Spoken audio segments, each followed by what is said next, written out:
জীবনের সবচেয়ে মূল্যবান সম্পদ হচ্ছে ইচ্ছাশক্তি এবং পরিশ্রম, যা টাকা দিয়ে কিনা যায় না। সম্ভাবনা কখনো টাকার উপর নির্ধারিত হয় না, তা নির্ভর করে নিজের আত্মবিশ্বাস এবং অধ্যবসায়ের উপর। নিজের স্বপ্নকে বাস্তবে রূপ দিতে গেলে কখনো কখনো অভাবী হয়ে ওঠে অনুপ্রেরণার মূল স্তম্ভ। আসসালামু আলাইকুম, আমি ফয়সাল হক।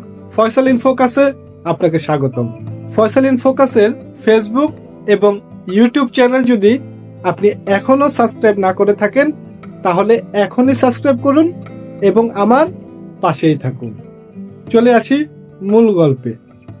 গ্রামের ছোট্ট একটি স্কুল। সেই স্কুলের পঞ্চম শ্রেণীতে রাহুল নামে একটি ছেলে পড়তো।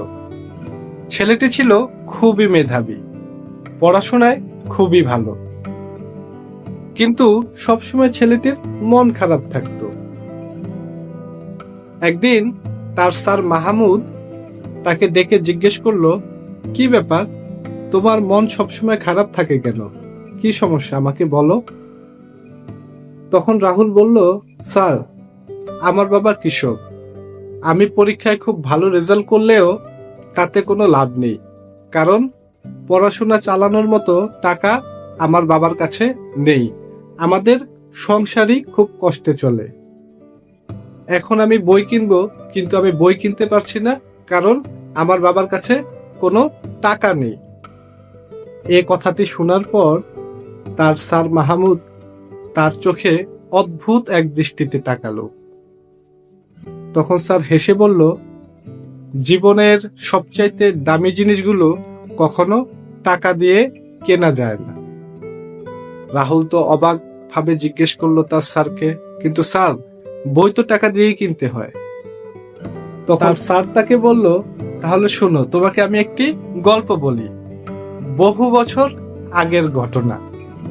এক গ্রামের এক কৃষকের ছেলে, তার পড়াশোনা করার খুব আগ্রহ, কিন্তু পড়াশোনা করানোর মতো তার বাবার কাছে কোনো টাকা ছিল না।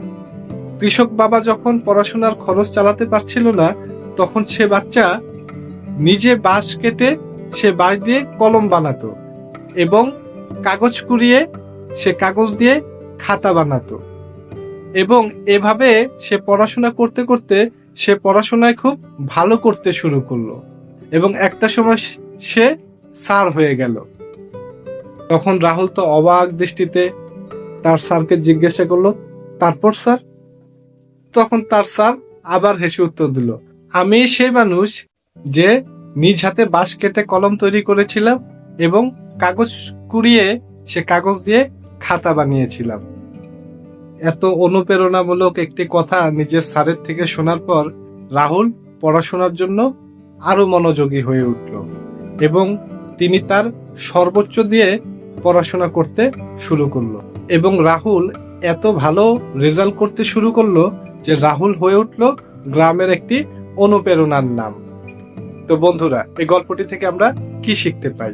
টাকা ছাড়াও জীবনে অনেক কিছু করা সম্ভব, যদি নিজের ভিতর আত্মবিশ্বাস, সাহস এবং পরিশ্রম করার মনোভাব থাকে। বাধা তো আসবেই, কিন্তু তা অতিক্রম করার ক্ষমতা কিন্তু আমাদের ভিতরেই আছে।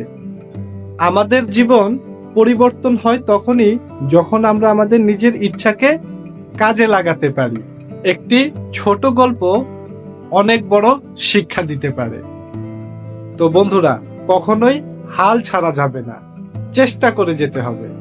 আমার আজকের গল্পটি কেমন লাগলো তো অবশ্যই আমার কমেন্ট বক্সে জানাবেন এবং ফয়সাল ইন ফোকাসের সাথেই থাকবেন।